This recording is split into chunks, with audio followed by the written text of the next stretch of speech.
Boa noite a todos. O tema da nossa equipe é Método dos Elementos Finitos para Análise de Estruturas. A equipe é composta pela Ana Beatriz, o Antônio Charles, João Pedro, Patrícia Nogueira, no caso eu. Vamos lá, né? O que é o método dos elementos finitos? O método dos elementos finitos é uma análise numérica que busca a discretização de um meio contínuo em elementos menores. Esses elementos, eles são descritos por equações diferenciais e resolvidos por modelos matemáticos para se obter resultados. A genialidade do método consiste no fato de que possibilita a solução sistemática de problemas com boa aproximação das soluções analíticas e dos resultados experimentalmente observados. Ou seja, os resultados não são exatos, mas a aproximação das soluções é bem interessante. Aqui é um exemplo da transformação da geometria em elementos finitos, como vocês podem ver. Bom, os elementos finitos eles são conectados entre si por pontos, os quais são denominados de nós ou pontos nodais. O conjunto de todos esses itens dá-se o nome de malha, ou seja, o conjunto entre elementos e nós é a malha. Em função dessas subdivisões da geometria, as equações matemáticas que regem os comportamentos físicos não serão resolvidas de maneira exata, mas de forma aproximada por este método numérico, como eu falei já anteriormente. A precisão do método dos elementos finitos depende da quantidade de nós e elementos, do tamanho e do tipo de elementos da malha, ou seja, tudo isso influencia. Quanto menor for o tamanho e maior for o número deles em uma determinada malha, maior a precisão nos resultados da análise. Como vocês podem ver aí, a gente tem dois subgrupos, que é o sistema contínuo e o sistema discreto. O sistema contínuo é onde os números de pontos eles são infinitos, ou seja, não tem fim. E o sistema discreto é onde os números de pontos eles são finitos, que é o método dos elementos finitos, né, do qual a gente está falando, o MEP. Bom, o meio contínuo ele é dividido em um certo número de elementos, no caso das imagens triângulos, quadriláteros, tetraedros, etc.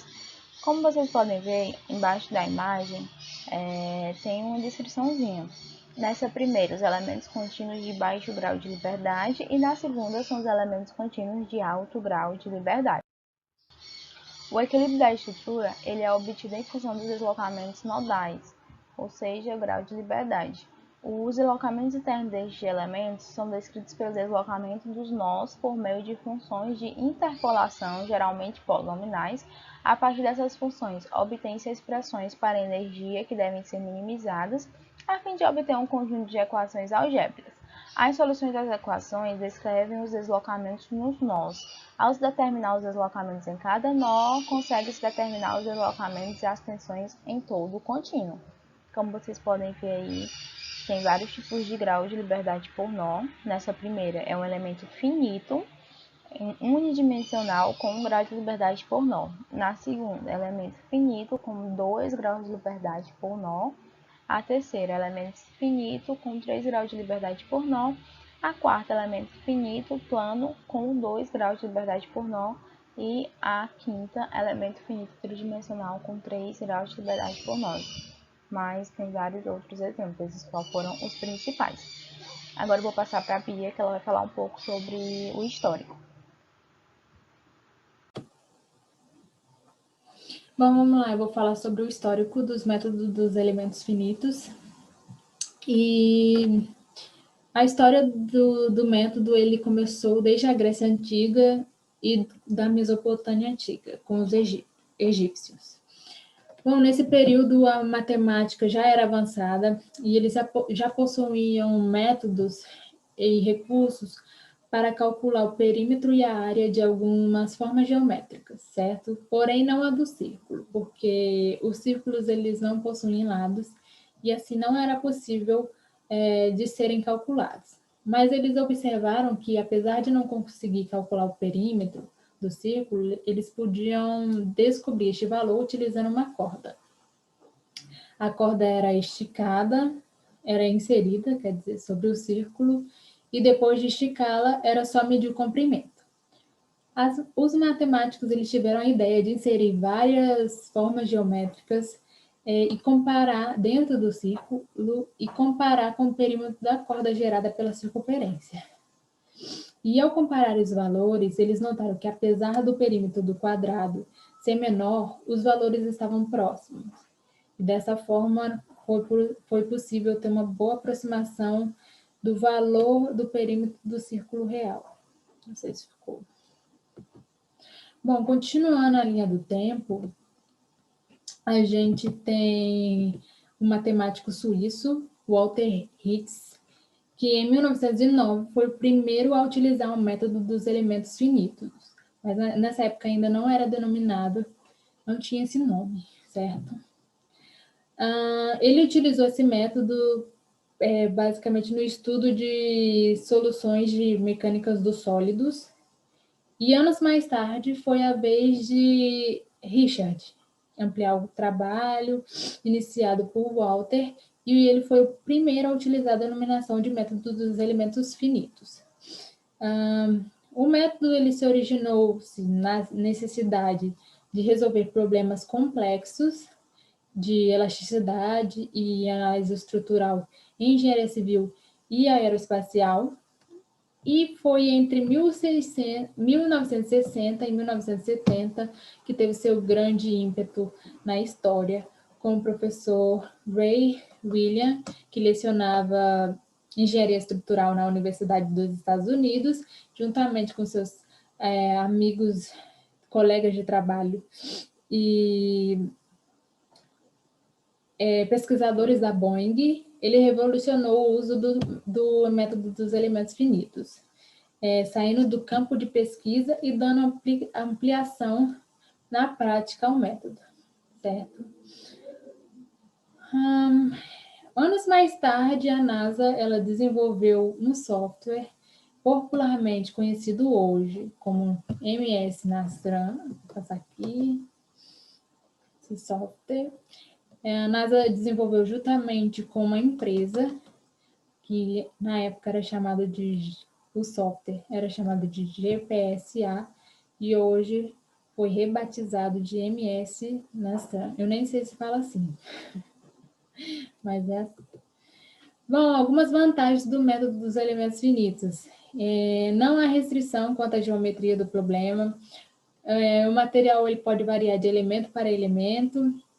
Não há restrição sobre o carregamento e as condições de contorno do problema. Aplicação a qualquer problema do campo, pode ser tensão, transferência de calor. O modelo ele pode incluir componentes com diferentes comportamentos, barras, vigas, placas e etc.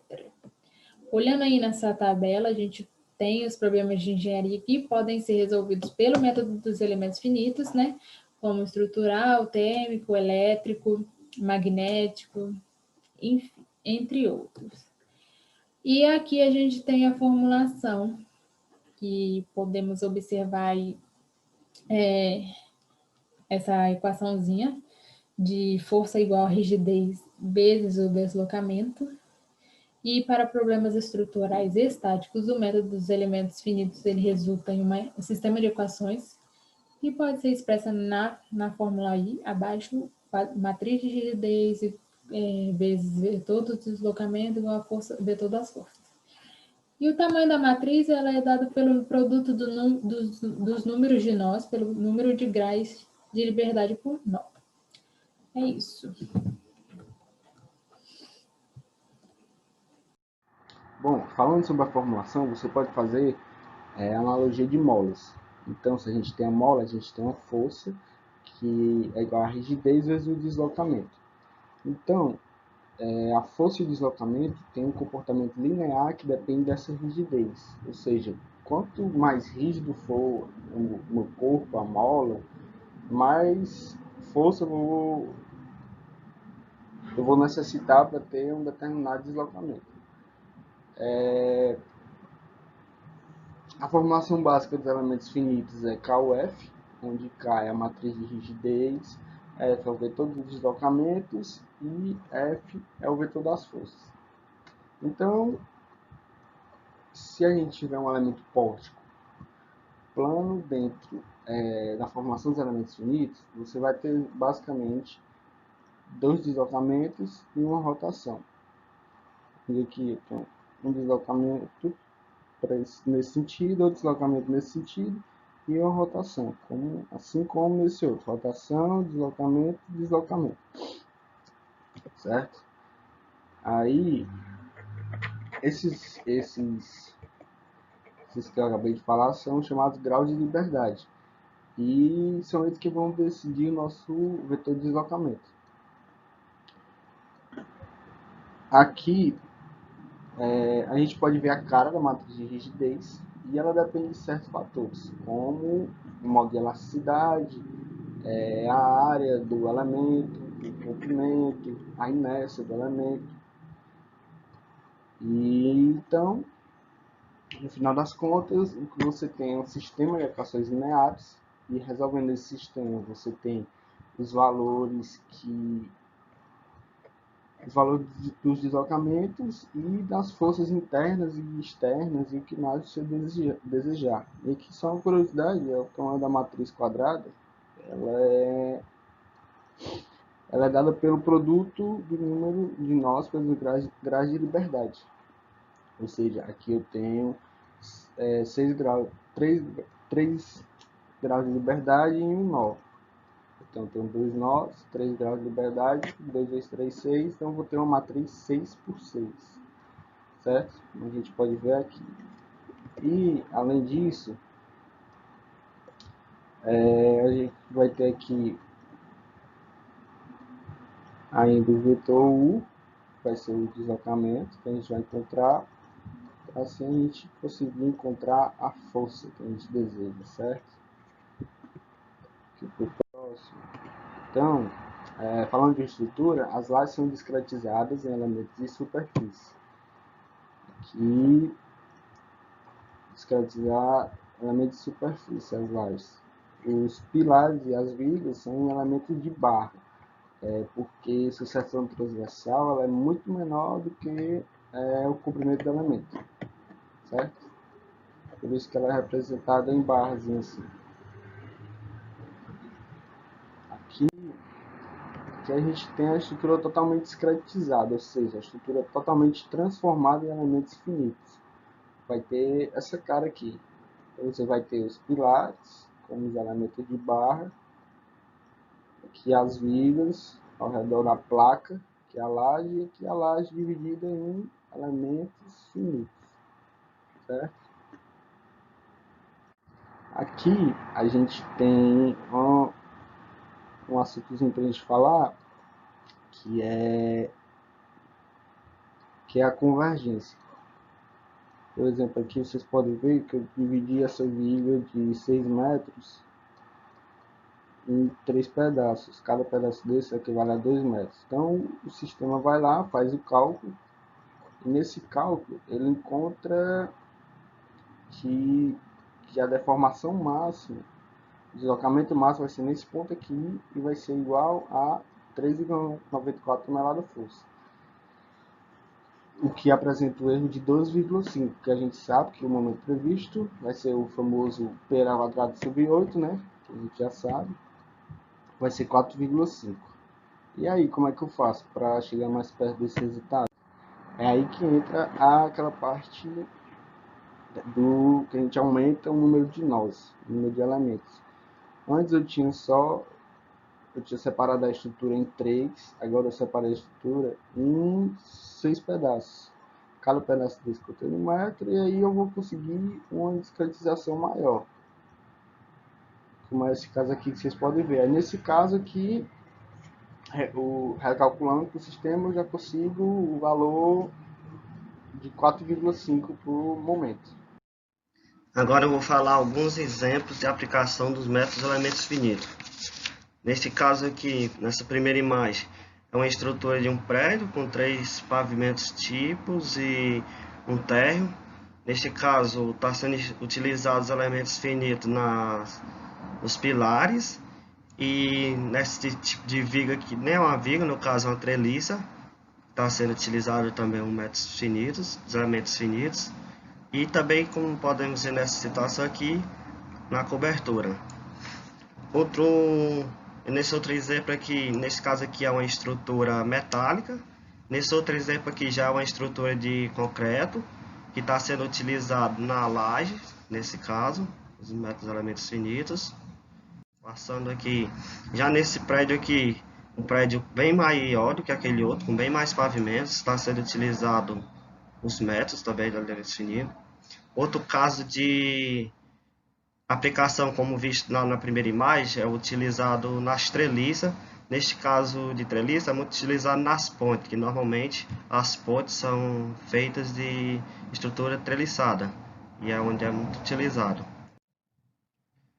Neste caso aqui é uma viga isolada já, está sendo utilizado, os métodos elementos finitos.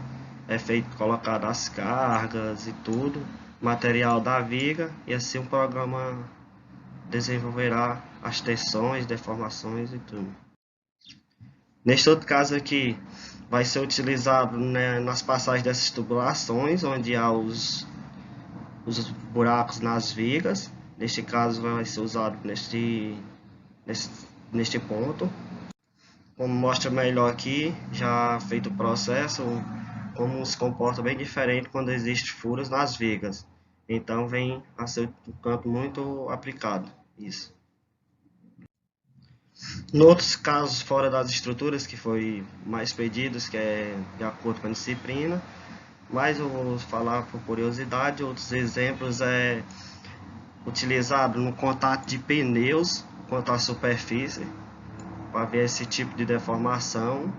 Outro exemplo muito utilizado também é em simulações de colisões de carros das indústrias automobilísticas.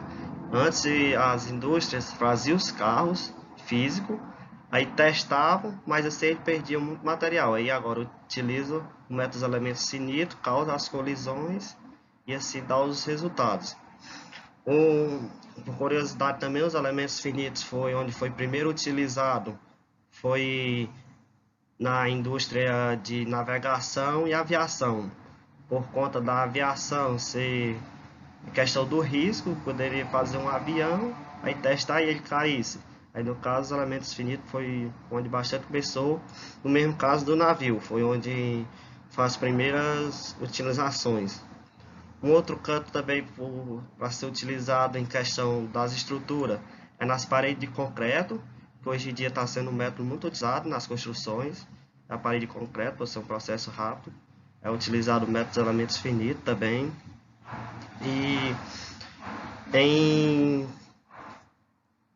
em trem de pouso também de aviões é utilizado os elementos finitos, por conta do impacto quando o avião vai... O trem de pouso é aquela parte superior à roda. No caso, quando ele vai pousar, gera um impacto muito forte quando em contato com o solo. Assim, também é utilizado os métodos elementos finitos. Diante desses exemplos e vários outros exemplos na engenharia são utilizados os métodos finitos. De maior conhecimento em viga, pilares, laje, que é o que está mais no nosso dia a dia. A gente acha que é só aqui que é utilizado, mas na engenharia como um todo se utiliza esse método. Um método bastante utilizado. Existem vários programas para utilização, além de ter que ter um conhecimento para utilizar e fazer esses tipos de aplicação. É isso, nosso trabalho se encerra aqui. Obrigado.